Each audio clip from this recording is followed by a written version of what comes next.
আসর বসতে দিব না, কাউকে মাদকের ব্যবসা করতে দিব না, হাত বদল হতে দিব না। সমাজের প্রত্যেকটা গাছের গোড়ায় আমরা ফেস্টুন ছাড়িয়ে দিব, এখানে মাদক নিষিদ্ধ। সমাজের প্রত্যেকটা প্রতিষ্ঠানের সামনে, ঘরের সামনে, রাস্তার মোড়ে মোড়ে, অলিতে গলিতে ফেস্টুন টানিয়ে দিব, এখানে মাদক, এই সমাজে মাদককে সামাজিকভাবে নিষিদ্ধ করা হয়েছে। পারবেন তো ইনশাআল্লাহ? রব্বুল আলামিনকে হাত তুলে দেখিয়ে দেন, পারবেন তো ইনশাআল্লাহ? হুম্মা ইন্নী আসআলুকা আত-তাকা ওয়াল আফাফ ওয়াল গিনা ওয়াল হুদা ইলা সিরাতিল মুস্তাকিম। আল্লাহ, আপনি আমাকে অন্তরের পবিত্রতা দান করেন। আল্লাহ, আপনি আমাকে আপনার ভীতি, ভয়, তাকওয়া দান করেন। আল্লাহ, আপনি আমাকে দুনিয়ার সকল সৃষ্টি থেকে অকাপেক্ষী করে দেন এবং আপনি আমাকে হেদায়েত দান করেন। আল্লাহ তাআলা সূরা ফাতিহার মধ্যে আমাদেরকে শিখিয়ে দিয়েছেন, বান্দা তুমি যখনই হাত বেঁধে নামাজে দাঁড়াও তখন অবশ্যই অবশ্যই আমাকে বলো, ইহদিনাস সিরাতাল মুস্তাকিম। সূরা ফাতিহা ছাড়া নামাজ হবে? আল্লাহ তাআলা বলে দিলেন, বান্দা তুমি যখনই নামাজে দাঁড়াও আমাকে অবশ্যই এটা বলো, আল্লাহ আপনি আমাকে সঠিক পথের উপরে হেদায়েত দান করেন। তাহলে বোঝা যায় আল্লাহর ওলি আল্লাহর কাছে হেদায়েত চাইবে, জালিম আল্লাহর কাছে হেদায়েত চাইবে, আলিম আল্লাহর কাছে হেদায়েত চাইবে, ভিক্ষুক আল্লাহর কাছে হেদায়েত চাইবে, রিকশা চালক, শ্রমিক, পৃথিবীর যত সৃষ্টি আছে সবাই যার কাছে হেদায়েত চাইবেন তিনি কে? তিনি। নামাজ আমাদের উপরে ফরজ। আমরা নামাজ পড়ে এখানে বসেছি, কিন্তু নামাজ না পড়লে দুনিয়ার মধ্যে কারোর উপরে হজ কায়েম করা হয় না। শরীয়তের একটি শাস্তির বিধান হলো হজ। বেতের আঘাত করে জনসম্মুখে শাস্তি দেয়া, এটি ইসলামের অন্যতম একটি শাস্তির বিধান। কাউকে অপবাদ দেওয়া হলে জনসম্মুখে সামাজিকভাবে তাকে বেতের আঘাত করে শাস্তি দেওয়া হবে, যাতে অপবাদ দেওয়ার রীতি সমাজ থেকে বিতাড়িত হয়। একইভাবে রোজা না রাখলে সামাজিকভাবে কোনো শাস্তির ব্যবস্থা ইসলাম করতে বলেনি, কিন্তু মাদক এমন এক ভয়াবহ অপরাধের নাম। শরীয়ত বলে কোনো ব্যক্তি যদি মাদক দ্রব্য গ্রহণ করে, মদ পান করে বা মাদক জাতীয় কোনো খাবার সে গ্রহণ করে বা পান করে, তাকে জনসম্মুখে জুমা মসজিদের মাঠে সমাজের গণ্যমান্য ব্যক্তিদের উপস্থিতিতে কমপক্ষে 40 বার বেতের আঘাত করতে হবে। কেন তুমি মদ পান করলা, মাদক গ্রহণ করলা, মৃত্যু পর্যন্ত তোমার শাস্তি এখানে হয়ে যাক। সমাজবাসী যারা এই কাজ সামনে করতে ইচ্ছুক তাদেরও শিক্ষা হয়ে যাক। এর নাম হলো মাদক দ্রব্য।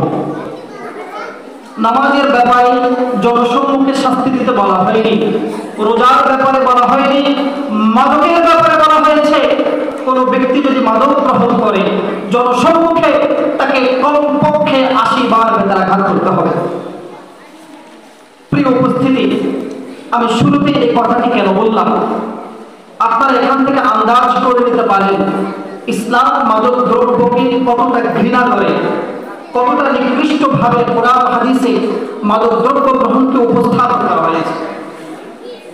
প্রিয় উপস্থিতি, রাসূলুল্লাহ সাল্লাল্লাহু আলাইহি ওয়াসাল্লাম তিনি আমাদেরকে হাদিসের মাধ্যমে এবং কোরআনের মাধ্যমে এ বিষয়ে অত্যন্ত কিছু গুরুত্বপূর্ণ কথা বলেছেন।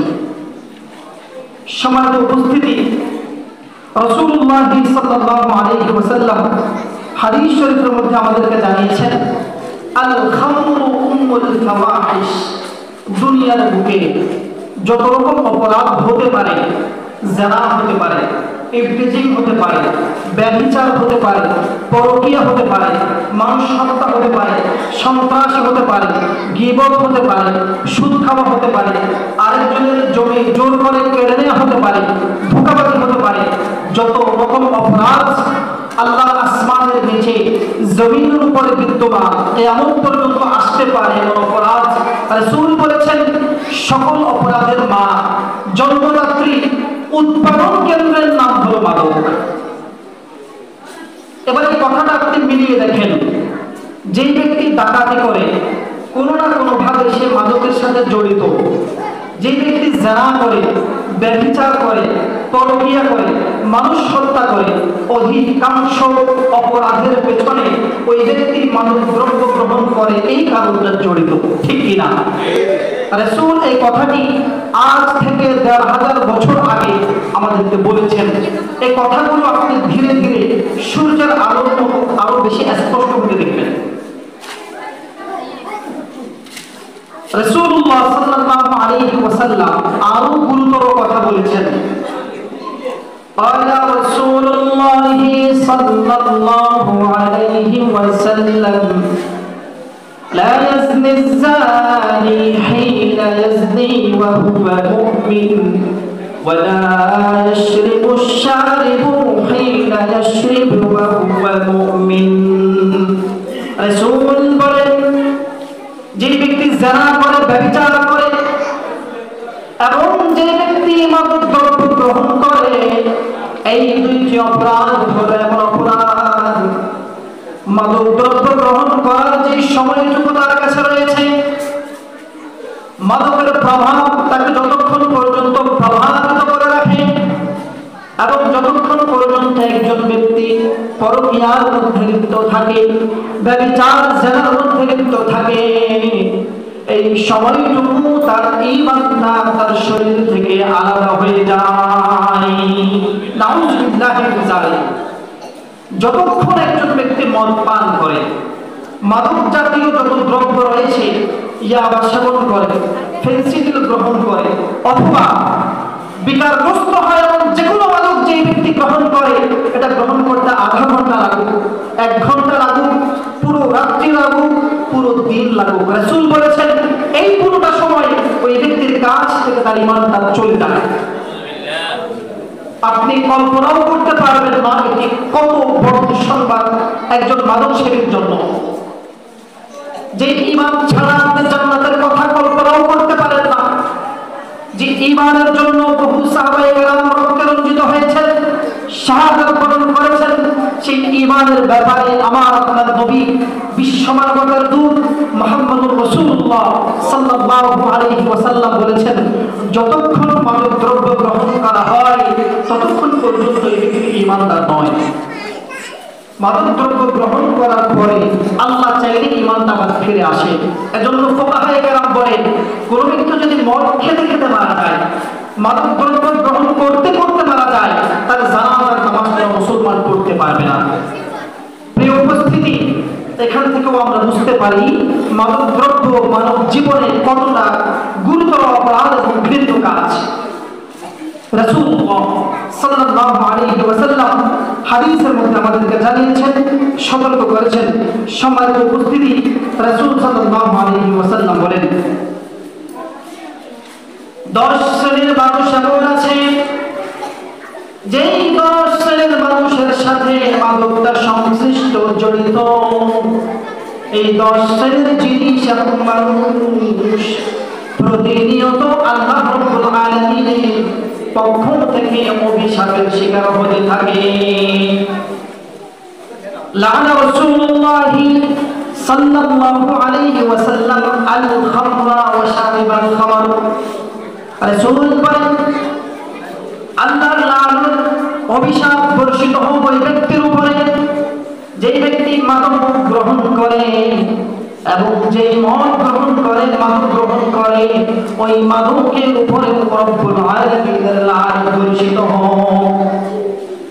3 নম্বরে রাসূল বলেছেন, ওয়াসাকিয়াহা, হোটেলের মধ্যে, বারের মধ্যে, ঘরের মধ্যে, ক্লাবের মধ্যে যে ব্যক্তি মাদক নিজে খায় না কিন্তু মাদকটা পরিবেশন করে, গ্লাসের মধ্যে ঢেলে দেয়, ওই পরিবেশনকারী ব্যক্তির উপরে আল্লাহর পক্ষ থেকে লানত বর্ষিত হোক।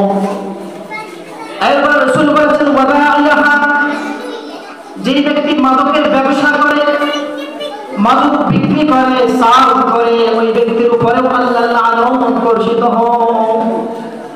ওয়ামুবতাআহা, যে মাদকটা বিক্রি করেছে ওই মাদকের উপরে, অথবা বিক্রয় কেন্দ্র যে দোকানে বিক্রি হচ্ছে, যে ঘরের মধ্যে বিক্রি হচ্ছে ওই দোকানের উপরে, ঘরের উপরে আল্লাহর লানত বর্ষিত হোক।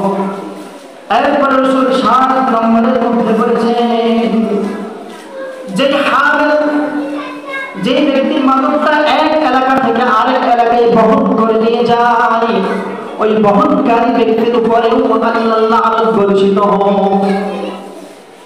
ওয়াল মাহমুলাতা ইলাইহা, একজনে বহন করে আরেকজনের হাতের মধ্যে সুপর্দ করে দেয়। এক দেশ থেকে ইম্পোর্ট হয়ে আরেক দেশে মাদকটা একজনের হাতে আসে। এই যে হাত বহন হচ্ছে, যাদের হাতে মাদকটা গিয়ে পড়েছে, সেই ব্যক্তি নিজে না গ্রহণ করলেও তার উপরেও রব্বুল আলামিনের লানত বর্ষিত হয়। মাদকের সাথে সংশ্লিষ্ট 10 শ্রেণীর মানুষ এবং জিনিসের উপরে রাসূল সাল্লাল্লাহু আলাইহি ওয়াসাল্লাম লানত বর্ষণ করেছেন, আল্লাহর নবী সম্পর্কে বর্ণনা করেছেন। প্রিয় উপস্থিতি, আপনি এটা কল্পনাও করতে পারবেন না রাসূলের পক্ষ থেকে এটি কত বড় আমাদের জন্য দুঃসংবাদ যে রাসূল তায়েফের ময়দানে যখন দ্বীনের দাওয়াত নিয়ে গিয়েছেন, কাফেররা দ্বীনের দাওয়াতের বিরুদ্ধে রাসূলের উপরে পাথর নিক্ষেপ করেছে, রাসূলকে রক্তে রঞ্জিত করেছে। হাদিসের ভাষ্য অনুযায়ী রাসূলের পবিত্র রক্ত মোবারক মাথা থেকে ঝড় করে পড়ে গা বেয়ে পায়ের পাতা পর্যন্ত চলে গিয়েছে। জুতার সাথে রক্তের কারণে পাটা আটকে গিয়েছে।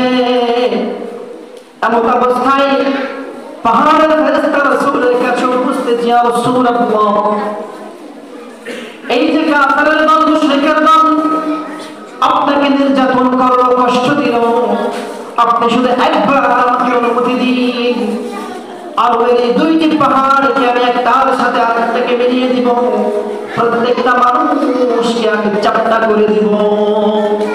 রাসূল বললেন, না, প্রয়োজন নাই। এই মানুষগুলো থেকে যদিও আমি নিরাশ হয়েছি, কিন্তু লা তুবিআতু লা'আলান ওয়া ইন্নী বু'ithtu রাহমাতাল লিল আলামিন, আমি অভিশাপ দেওয়ার জন্য দুনিয়াতে প্রেরিত হই নাই, বরং প্রত্যেকটা সৃষ্টির জন্য রহমত হিসাবে প্রেরিত হয়েছি। যেই নবী তার উপরে অত্যাচার করা কাফেরদের জন্য অভিশাপ করতে রাজি হননি, সেই নবী, দয়ার নবী, মায়ার নবী মুহাম্মদ আরবি সাল্লাল্লাহু আলাইহি ওয়াসাল্লাম মাদকের সাথে জড়িত 10 শ্রেণীর মানুষের উপর অভিশাপ করে দুনিয়া থেকে গিয়েছেন। আপনি চিন্তা করতে পারেন মাদক কত ভয়ঙ্কর এবং ঘৃণ্য কাজ। প্রিয় উপস্থিতি, রাসূলুল্লাহ সাল্লাল্লাহু আলাইহি ওয়াসাল্লাম এই মাদকের সাথে 10 শ্রেণীর মানুষের অভিশাপের কথা বলে দিয়েছেন। শুধু এখানে রাসূল ক্ষান্ত হননি, হাদিসের মধ্যে এসেছে রাসূল সাল্লাল্লাহু আলাইহি ওয়াসাল্লাম আমাদেরকে জানিয়েছেন, মাদক সেবনকারী মানুষদের দুনিয়াতে কিছু সিম্পটম থাকে যেগুলো দেখে আপনি আন্দাজ করতে পারবেন এই ব্যক্তির নেশাখোর, এই ব্যক্তি মাদক সেবী। তার চেহারায় কিছু ছাপ পড়ে যায়, তার শরীরের গঠনে কিছু ছাপ পড়ে যায়। বিজ্ঞ ব্যক্তিরা, বয়স্ক ব্যক্তিরা, শিক্ষিত ব্যক্তিরা তার চোখের পাতার দিকে তাকালে, তার জিহ্বার দিকে তাকালে, তার শরীরের গঠন প্রণালীর দিকে তাকালেই আন্দাজ করতে পারে এই ব্যক্তি মাদক সেবী। রাসূল বলেছেন, এখানেই তাদের আলামত চিহ্ন শেষ নয়, বরং পরকালে যখন তাদেরকে হাসরের ময়দানে উত্থাপন করা হবে, তখন মাদক সেবীদের কিছু সিম্পটম থাকবে, কিছু আলামত থাকবে। রাসূল বলেছেন, قال رسول الله صلى الله عليه وسلم, রাসূল সাল্লাল্লাহু আলাইহি ওয়াসাল্লাম বলেন, লা তুজালিসু মাআহুম, তোমরা মাদক সেবীদের বিরুদ্ধে সামাজিক সিদ্ধান্ত গ্রহণ করো, সামাজিকভাবে তাদের বিরুদ্ধে অবস্থান গ্রহণ করো। তোমরা কিভাবে গ্রহণ করবা? যারা মাদক সেবন করে তাদের সাথে কোনো সম্মানিত মজলিসে, কোনো সম্মানিত বৈঠকে তোমরা আসন গ্রহণ করিও না, বসিও না। ওয়ালা তুশাইয়্যু জানাযাতাহু, তারা মৃত্যুবরণ করলে তাদের জানাজার নামাজে তোমরা অংশগ্রহণ করিও না। ওয়ালা তাউদুহু ইযা মাতা, তোমরা ইযা মারিদু, যখন তারা অসুস্থ হবে, যে অসুস্থ ব্যক্তির সেবা করা রাসূলের আদর্শ এবং সুন্নাহ, রাসূল বললেন, মাদক সেবী ব্যক্তি যখন অসুস্থ হবে তোমরা তার সেবা শুশ্রূষা করিও না। কেন? রাসূল বললেন, কারণ কিয়ামতের দিন ইয়াজিউ ইয়াউমাল কিয়ামাহ মুসাওয়াদান ওয়াজহাহু, কিয়ামতের দিন মাদক সেবী মানুষগুলো সাধারণ মানুষদের মতো উঠতে পারবে না, বরং তাদের পুরো চেহারাটা কালো হয়ে থাকবে। কালো বর্ণের ভয়ঙ্কর আকৃতি এবং চেহারার রূপ ধারণ করে তারা কিয়ামতের ময়দানে মানুষদের সামনে উঠিত হবে। সুতরাং যে মানুষগুলো দিনের বেলায় শুট করে ঘুরে, তারা মাদক সেবন করে, কাউকে বুঝতে দেয় না, রাতের আধারে তার একান্ত বন্ধুর সাথে মিলিত হয়ে মাদক গ্রহণ করে, তারা এই কথা চিন্তা করার কোনো কারণ নাই। তাওবা ছাড়া মারা যাওয়ার পরেও তারা সম্মানিত হবে, তাদের অপরাধ গোপন থাকবে, তা চিন্তা করার কোনো কারণ নাই। বিচারের ময়দানে কিছু অপরাধের আলাদা আলাদা আলামত সিমটম থাকবে। মাদক সেবীর চেহারাটা পুরোটা কালো হয়ে থাকবে। রাসূল বললেন, তার জিহ্বাটা লিসানহু, তার জিহ্বাটা লম্বা হয়ে বেরিয়ে আসবে এবং জিহ্বা থেকে লোহার লালাগুলো পেটের উপরে ঝরতে থাকবে। মানুষ দেখে কিয়াস করে নেবে, আন্দাজ করে নেবে, এই মানুষকে আমি সম্মানের মানুষ ভাবতাম, এই মানুষ সমাজপতি ছিল, এই মানুষ ভালো মানুষের ভেষ ধারণ করেছে, কিন্তু এই মানুষ একজন মাদক সেবী ছিল। রাসূল জানিয়ে দিয়েছেন আলাদা আলাদা অপরাধীদের আলাদা আলাদা সিম্পটম এবং আলাদা থাকবে। হাদিসের মধ্যে এসেছে যাদের উপর যাকাত ওয়াজিব হয়েছে কিন্তু যাকাত দেয় না, রব্বুল আলামিন কানসকে তাদের যে সম্পদগুলোকে তারা গচ্ছিত করে রেখেছে, ব্যাংকে জমা করে রেখেছে, বিঘাকে বিঘা জমি ক্রয় করে রেখেছে, বিশাল বিশাল প্লট বানিয়ে রেখেছে, আল্লাহ তাআলা রব্বুল আলামিন যাকাত আদায় না করার অপরাধে তাদের সম্পদগুলোকে তাদের গলায় ঝুলিয়ে দিবেন। কোরআনে কারীমের এক বর্ণনা এসেছে তাদের সম্পদগুলোকে আয়রন মেশিন বানানো হবে, আগুনে পুড়িয়ে বিশাল চাকা বানানো হবে, ওই আগুনের চাকাটা দিয়ে তাদের কপালের মধ্যে ছাক দেওয়া হবে, পিঠের মধ্যে ছাক দেওয়া হবে, বুকের মধ্যে ছাক দিয়ে রব্বুল আলামিন কোটি কোটি মানুষকে জানিয়ে দিবেন এই মানুষটা সম্পদের লোভী ছিল, যাকাত ওয়াজিব হয়েছে, কোন বছর যাকাত আদায় করেনি, অথবা যাকাত আদায় করার নামে গরিব মানুষকে লুঙ্গি আর শাড়ি বিতরণ করে আমার বিধানের সাথে প্রহসন করেছে। প্রিয় উপস্থিতি, একইভাবে মাদক সেবীদের ব্যাপারে রব্বুল আলামিন এবং হাদিসে আমার প্রিয় নবী জানিয়েছেন মাদক সেবীদের কিয়ামতের দিন কিছু আলামত থাকবে। অন্যতম আলামত হলো তাদের চেহারাটা হবে কালো বর্ণের, তাদের জিহ্বাটা মুখ থেকে বেরিয়ে আসবে এবং জিহ্বা থেকে লালাগুলো তাদের পেটের উপরে ঝরতে থাকবে। মানুষ ধারণা করে নেবে, বুঝে নেবে এই ব্যক্তি দুনিয়ায় ভালো মানুষের পোশাক পরতো ঠিক, কিন্তু মাদক সেবী। আল্লাহ আমাদেরকে এমন লাঞ্ছনা থেকে হেফাজত করুন, আমিন আমিন। প্রিয় উপস্থিতি, রাসূলুল্লাহ সাল্লাল্লাহু আলাইহি ওয়াসাল্লাম হাদিস শরীফ মধ্যে বলেছেন, মান শারিবাল খামরা লাম তুকবাল লাহু সালাতুহু 40 ইয়াওমা। যেই ব্যক্তি মাদক গ্রহণ করে, একবার মাদক দ্রব্য গ্রহণ করার পরে আল্লাহ তাআলা রব্বুল আলামিন পরবর্তী 40 দিন পর্যন্ত ওই ব্যক্তি যতই নামাজ আদায় করুক না কেন, তাহাজ্জুদের সালাতে বসে থাকুক না কেন, হাজার রাকাত নফল নামাজ পড়ে থাকুক না কেন, একবার শুধুমাত্র মাদক গ্রহণ করার কারণে পরবর্তী 40 দিন পর্যন্ত তার কোনো নামাজ আল্লাহ কবুল করবেন না। নাউযুবিল্লাহি মিন যালিক। প্রিয় উপস্থিতি, কত ভয়ঙ্কর কথা! আপনি একবার মাদক গ্রহণ করার পরে 40 দিন বেঁচে থাকবেন, এই গ্যারান্টি আপনাকে কে দিয়েছে? একজন সাহসী যুবক দাঁড়িয়ে আমাকে বলেন, হুজুর আমি আগামী 40 দিন বেঁচে থাকবো।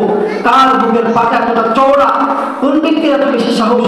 আপনি একটু দাঁড়িয়ে আমাকে বলেন, হুজুর আজরাইলের সাথে আমার চুক্তি হয়েছে, আমি কমপক্ষে আরো 40 দিন বেঁচে থাকবো। কেউ বলতে পারবে? এটা দুনিয়ার কোনো ওলি, কোনো আলেম বলতে পারবে? রব্বুল আলামিন বলেছেন, ইদা জাআ আজালুহুম লা ইস্তাখিরুনা সাআতান ওয়া লা ইস্তাকদিমুন। যখন মৃত্যুর অনিবার্য সময়টুকু চলে আসবে, রব্বুল আলামিন বলে দিলেন, মালাকুল মাউত যখন উপস্থিত হয়ে যাবে, 1 সেকেন্ডের জন্য দুনিয়াতে থাকার সুযোগ দিবে না। আইনামা তাকুনু ইউদরিকুমুল মাউত ওয়ালাউ কুনতুম ফি বুরুজিন মুশাইয়াদা। মানুষ যদি মৃত্যু থেকে বাঁচার জন্য পালায়ন করতে থাকে, দৌড়াতে থাকে, পালাতে থাকে, একটা সময় যদি সুরক্ষিত বিশাল বাঙ্কার বানিয়ে সেখানে ঢুকে যায়, সীসা লাগা প্রাচীরের আড়ালে যদি পালিয়ে যায়, সময় মতো আজরাইল তাকে খুঁজে নিয়ে আসবে, ঠিক না? এজন্য মৃত্যু থেকে বাঁচার উপায় নেই। আপনি একবার জন্য যদি মাদক সেবন করেন, পরবর্তী 40 দিন আপনি বেঁচে থাকবেন, আপনার নামাজ আল্লাহ কবুল করবে, এই গ্যারান্টি কেউ দিতে পারবে না। প্রিয় উপস্থিতি, সময় বেশি নেই, অল্প সময় আমি বাকি অংশটুকু বলতে চাই। এই মাদক দ্রব্য থেকে বাঁচার উপায় কি, এর প্রতিকার কি, এই ভয়ানক থাবা থেকে এই সমাজকে আপনি কিভাবে রক্ষা করবেন? প্রিয় উপস্থিতি,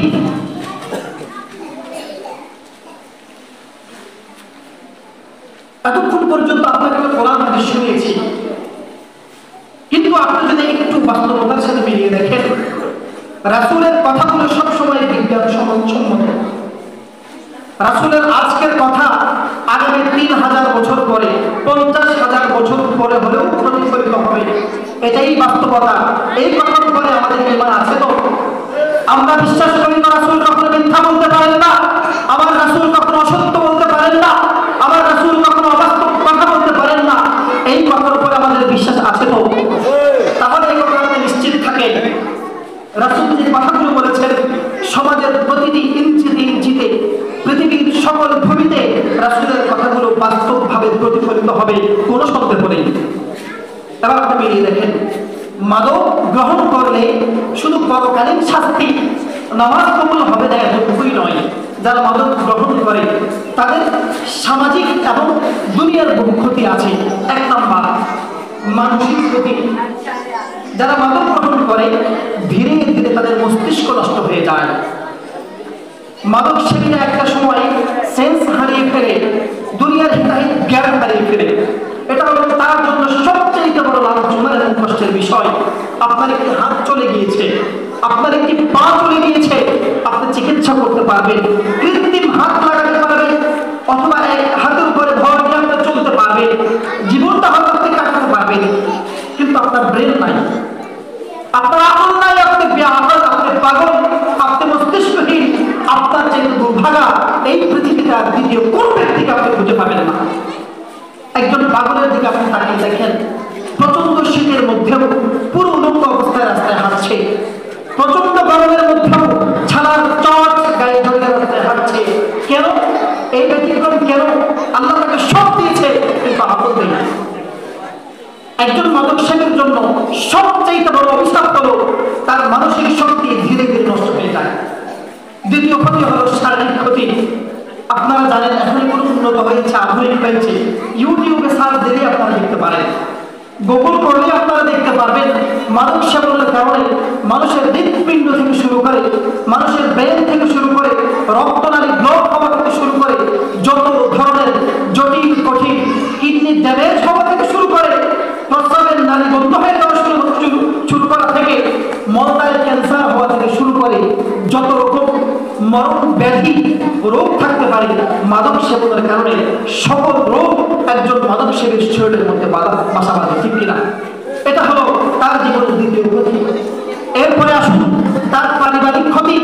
যে ব্যক্তি মাদক সেবন করে সে যে তার বউরে কত হাজার বার তালাক দিয়ে নিজেও জানে না। একজন মাদক সেবী তার বউকে কত শতবার, কত হাজার বার বউয়ের সাথে বউয়ের মা দাদিকে সহ তালাক দেয়, এই খবর মাদক সেবীর নেই। বউকে কত হাজার বার মা ডেকেছে সে বলতে পারবে না, কিন্তু এটা আমরা অনেক সময় হেসে উড়িয়ে দিই। কিন্তু শরীয়তের বিধান হলো কোন ব্যক্তি যদি মাদক সেবন করেও তার স্ত্রীকে তালাক দেয়, বিনা প্রশ্নে সাথে সাথে তার স্ত্রী তালাক পেয়ে যাবে। সে আজীবন তার স্ত্রীর সাথে জানা করছে, তার অবৈধ জাত সন্তান হচ্ছে মাদক সেবনের কারণে। ভাই মাদক সেবন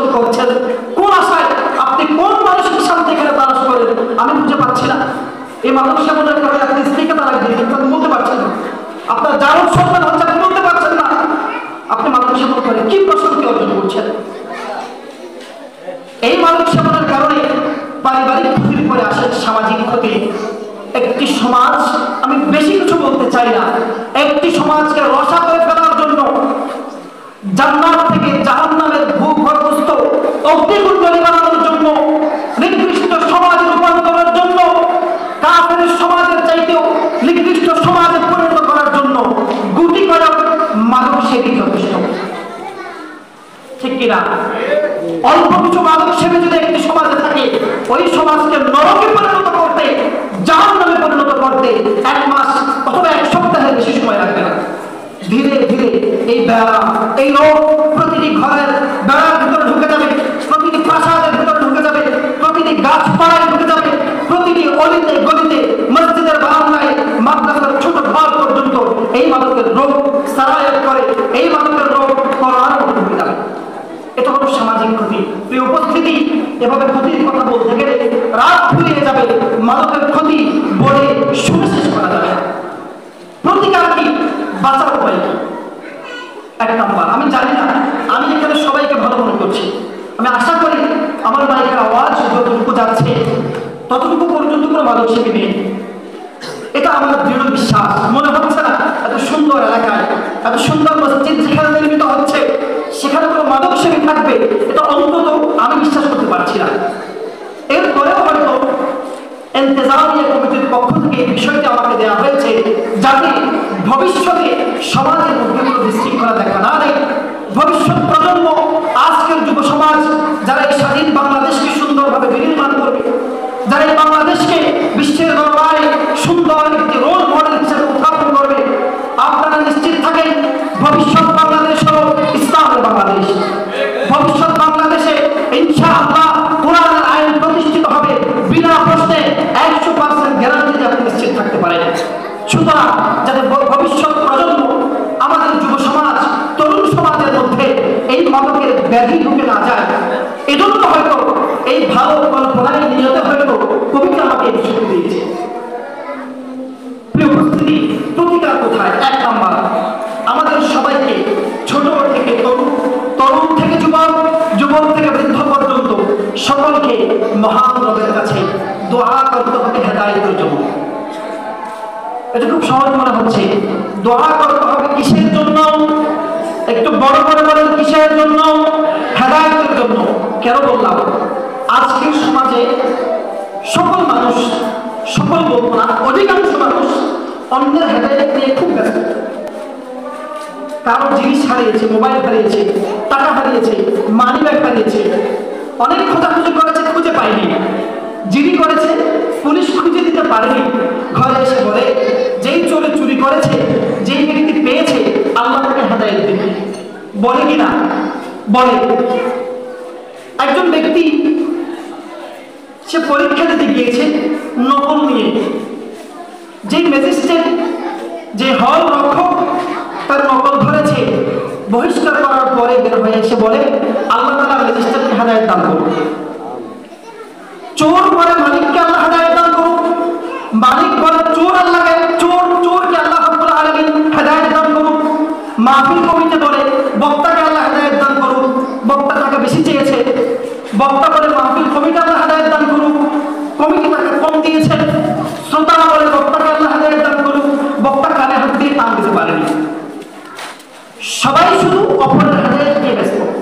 রব্বুল আলামিনের কাছে নিজের হেদায়েত মানুষ খুব কম চায়। এজন্য এত মাহফিল, এত দোয়া, এত রোনাজারি, এত কান্নাকাটি, সমাজে অপরাধ কমছে না। ঘুষ বাড়ছে, সুদ বাড়ছে, মাদক বাড়ছে, রাহাজানি বাড়ছে, সন্ত্রাসী বাড়ছে, পরকীয়া বাড়ছে, একজনের বিবিকে নিয়ে আরেকজন বাউ হয়ে চলে যাচ্ছে। কেন? কারণ সবাই শুধু অপরের হেদায়েত নিয়ে ব্যস্ত। মুসল্লি বলে আল্লাহ ইমামকে হেদায়েত দান করে, ইমাম বলে আল্লাহ মুসল্লিকে হেদায়েত দান করে। কেউ বলে না আল্লাহ আমি ঘুষখোর, আল্লাহ আমি সুদী, আল্লাহ আমি মাদক সেবী, সবার আগে আপনি আমাকে হেদায়েত দান করেন, এই কথা কেউ বলে না। প্রিয় উপস্থিতি, এজন্য সবার আগে আমাদেরকে নিজের হেদায়েত চাইতে হবে।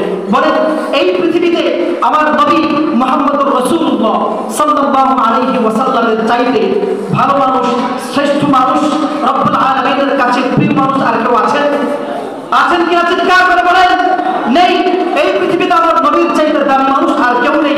আমার নবী আল্লাহর কাছে প্রতিদিন দোয়া করতেন, আল্লাহুম্মা ইন্নী আসআলুকা আত-তাকা ওয়াল আফাফ ওয়াল গিনা ওয়াল হুদা ইলা সিরাতিল মুস্তাকিম। আল্লাহ আপনি আমাকে অন্তরের পবিত্রতা দান করেন। আল্লাহ আপনি আমাকে আপনার ভীতি, ভয়, তাকওয়া দান করেন। আল্লাহ আপনি আমাকে দুনিয়ার সকল সৃষ্টি থেকে অকাপেক্ষী করে দেন এবং আপনি আমাকে হেদায়েত দান করেন। আল্লাহ তাআলা সূরা ফাতিহার মধ্যে আমাদেরকে শিখিয়ে দিয়েছেন, বান্দা তুমি যখনই হাত বেঁধে নামাজে দাঁড়াও তখন অবশ্যই অবশ্যই আমাকে বলো ইহদিনাস সিরাতাল মুস্তাকিম। সূরা ফাতিহা ছাড়া নামাজ হবে? আল্লাহ তাআলা বলে দিলেন, বান্দা তুমি যখনই নামাজে দাঁড়াও আমাকে অবশ্যই এটা বলো, আল্লাহ আপনি আমাকে সঠিক পথের উপরে হেদায়েত দান করেন। তাহলে বোঝা যায় আল্লাহর ওলি আল্লাহর কাছে হেদায়েত চাইবে, জালিম আল্লাহর কাছে হেদায়েত চাইবে, আলিম আল্লাহর কাছে হেদায়েত চাইবে, ভিক্ষুক আল্লাহর কাছে হেদায়েত চাইবে, রিকশা চালক, শ্রমিক, পৃথিবীর যত সৃষ্টি আছে সবাই যার কাছে হেদায়েত চাইবে তিনি কে? এক নম্বরে রব্বুল আলামিনের কাছে হেদায়েত চাইতে হবে, অপরেরটা পরে নিজেরটা আগে। প্রিয় উপস্থিতি, এরপরে প্রতিকারের জন্য অন্যতম আরেকটি গুরুত্বপূর্ণ বিষয় পারিবারিক শিক্ষা, যার খুব অভাব। সন্তান ডাক্তার হতে হবে, ফিকির আছে। সন্তানকে সরকারি চাকরি পাইয়ে দিতে হবে, ফিকির আছে। সন্তানকে প্রবাসে ভালো অবস্থানে নিয়ে যেতে হবে, ফিকির আছে। সন্তানের সামাজিক স্ট্যাটাস লাগবে, ফিকির আছে। সন্তানকে জান্নাতে পাঠাতে হবে, ফিকির নাই। এটাই সত্য কথা। ব্যতিক্রম আছে, ব্যতিক্রম কখনো প্রমাণ নয়। আমি অধিকাংশের কথা বলছি। পারিবারিক শিক্ষার খুব অভাব। যে বাবা তার 2 বছর, 3 বছর, 8 বছর, 10 বছর সন্তানের সামনে সিগারেট পান করে, ধূমপান করে, এই বাবা কিভাবে আশা করে আমার সন্তান ধূমপান করবে না? আপনি যেভাবে হাঁটেন আপনার সন্তান সেভাবে হাঁটে, আপনি যেখানে হাত দেন আপনার সন্তান সেখানেই হাত দেয়। আপনি যেইভাবে হাঁটেন, যেভাবে কথা বলেন, যেভাবে মানুষের সাথে চলাচল করেন, আপনার সন্তান যদি আপনার প্রত্যেকটা কাজকে অনুসরণ করে, আপনি গ্যারান্টি দিয়ে এটা লিখে রাখেন, খোদাই করে লিখে রাখেন, আজকের এই মাহফিল থেকে আপনি নিশ্চিত হয়ে যান আপনার সন্তানও আপনার মতো বয়স হওয়ার আগে সিগারেট খাবে, ফেন্সিডিল খাবে, গাঁজা খাবে, এর চাইতেও নামি দামি যেটা আবিষ্কার হবে সেটা খাবে। কেন? আপনি আপনার সন্তানকে পাশে শুইয়ে বলেছেন বাবা সিগারেট খাও, এটা ভালো জিনিস। আপনি বলেন নাই, দেখিয়ে দিয়েছেন, প্র্যাকটিক্যালি দেখিয়ে দিয়েছেন, বলার প্রয়োজন নেই, এর চাইতে বেশিটা করে দিয়েছেন। প্রিয় উপস্থিতি, এজন্য অন্তত যাদের এখনো বিবাহ শাদীর বয়স হয়েছে, সন্তান সন্ততির মতো নিয়ামত আল্লাহ দিয়েছেন, মাদক টাদক করার কথা, বোতল খাওয়া পড়ার কথা, এর আগে আপনি সিগারেট খাওয়া ছেড়ে দেন। আপনি সিগারেট খাবেন, দিন যখন আবিষ্কার হবে, আরো আধুনিক হবে, আরো 50 বছর পরে আপনার ছেলে সিগারেট খাবে না, যেটা খাইলে জায়গায় মনে যায় খাবে। প্রিয় উপস্থিতি, এর জন্য পারিবারিক শিক্ষার প্রয়োজন। আমার যুবক ভাই, আমরা কাদের অনুসারী, আমাদের আইডল কারা আমরা ভুলে গিয়েছি। এজন্যই যত সমস্যার মূল। আজকে আমরা তাদেরকে আইডল বানিয়েছি, তারা মদ খায়, তারা ইয়াবা খায়, তারা ফেন্সিডিল খায়, তারা টিকটিকির লেঞ্জা খায়, তারা গান খায়, না পাইলে আরো কিছু হয়ে খায়। এজন্য আমরা তাদেরকে আইডল মেনেছি। তারা যেমন এই সমস্ত কাজে অভ্যস্ত, আমরাও এই কাজটাকে আধুনিকতা মনে করি। 2 আঙ্গুলের ফাঁকে যদি একটা সিগারেট না থাকে, নিজের মধ্যে একটা স্মার্টনেস আসে না। নিজেকে গেও প্রাচীন যুগের মানুষ মনে হয়। আমার বন্ধু খায়, আমি কেমন না খাই, তার ঠোঁটটা খালো, ঠোঁটটা কালো, আমার থেকে লাভ। প্রিয় উপস্থিতি, আমাদের আইডল হলো মুসআব ইবনে উমাইর রাদিয়াল্লাহু তাআলা আনহু। যে মুসআব রাসূলের যুবক সাহাবী ছিলেন, আপনার বাবার মতো যুবক ছিলেন মুসআব রাদিয়াল্লাহু তাআলা আনহু। আমার চাইতে আপনার চাইতেও সেই প্রাচীন যুগে, সেই পুরনো যুগে আমার চাইতে আপনার চাইতে বেশি স্মার্ট ছিলেন। মুসআব রাদিয়াল্লাহু তাআলা আনহুর ব্যাপারে বর্ণিত হয়েছে, তিনি যখন আরবের অলিতে গলিতে হাঁটতেন, মক্কার সুন্দরী, রূপসী, গুণবতী মহিলারা, যুবতীরা মুসআবকে এক নজর দেখার জন্য রাস্তায় বেরিয়ে আসতেন। কেন? মুসআব দেখতে সুদর্শন যুবক, মুসআবের শরীর ফিট, মুসআব সকালে যে কাপড় পরিধান করতেন বিকেলে সেই কাপড় খুলে ফেলে দিতেন। মুসআব যে সুগন্ধি ব্যবহার করতেন, আরবের কোন শ্রেণী সেই সুগন্ধি কখনো বহন করতে পারত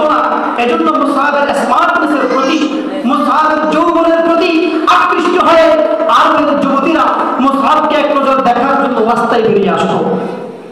আপনি এখন সেই তক্কা, সেই পর্যন্ত যুবক হতে পারেননি।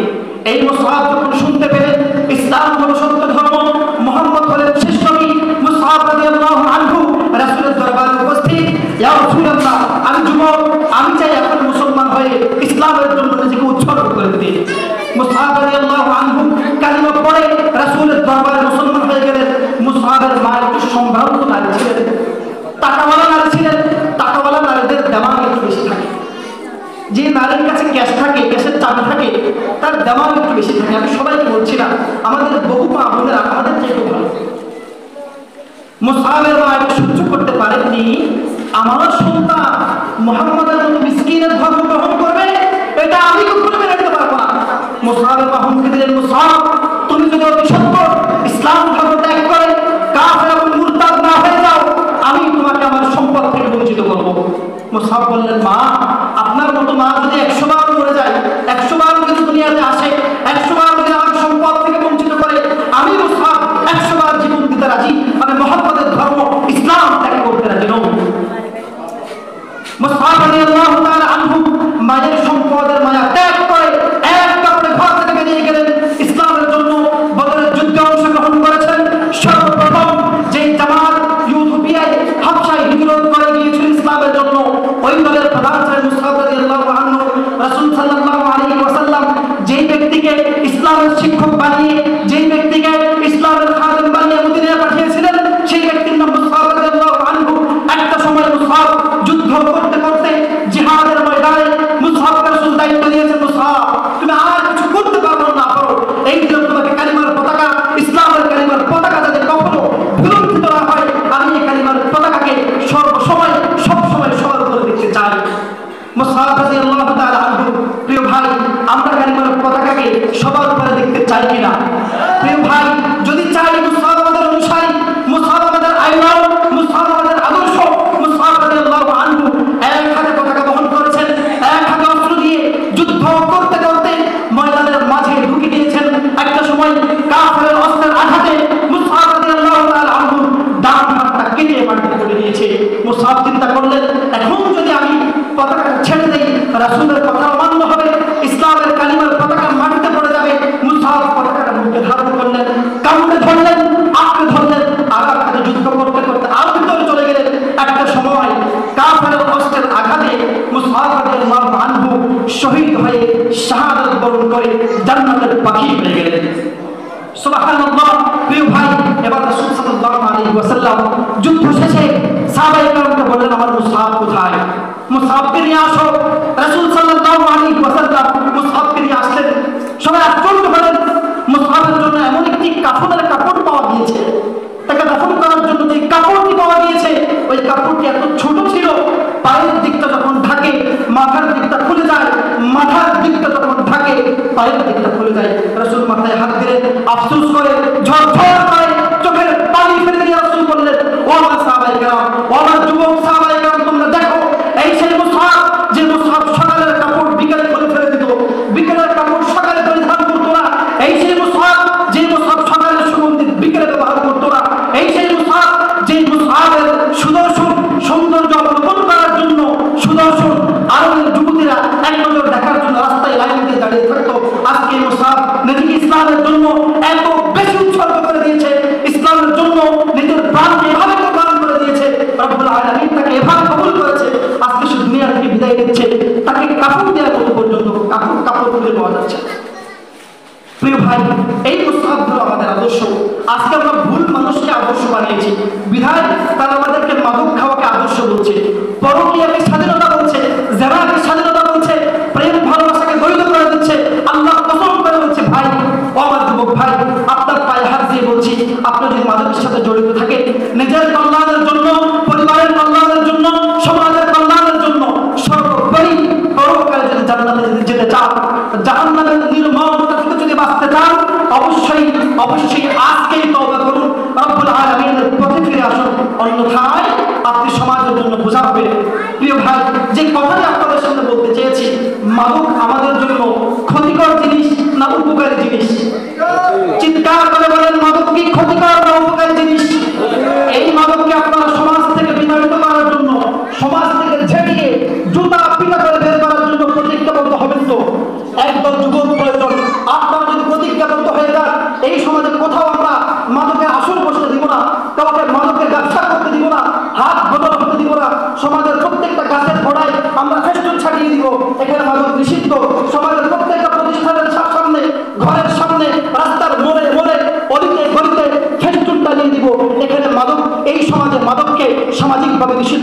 হচ্ছে, পারবেন তো ইনশাআল্লাহ? রব্বুল আলামিনকে হাত তুলে দেখিয়ে দেন, পারবেন তো ইনশাআল্লাহ? সকালে রব্বুল আলামিনকে হাত তুলে দেখিয়ে দেন, আল্লাহর ঘর মসজিদে বসে এই সমাজ থেকে মাদককে আপনারা নির্মূল করবেন, পারবেন তো ইনশাআল্লাহ? আল্লাহ তাআলা রব্বুল আলামিন আমাদেরকে মুসআবের মতো ইসলামের জন্য শাহাদাত বরণ করার তৌফিক দান করুন। আমিন। ওয়া লা তাওফীক ইল্লা বিল্লাহ। ওয়াসসালামু আলাইকুম ওয়া রাহমাতুল্লাহি ওয়া বারাকাতুহু।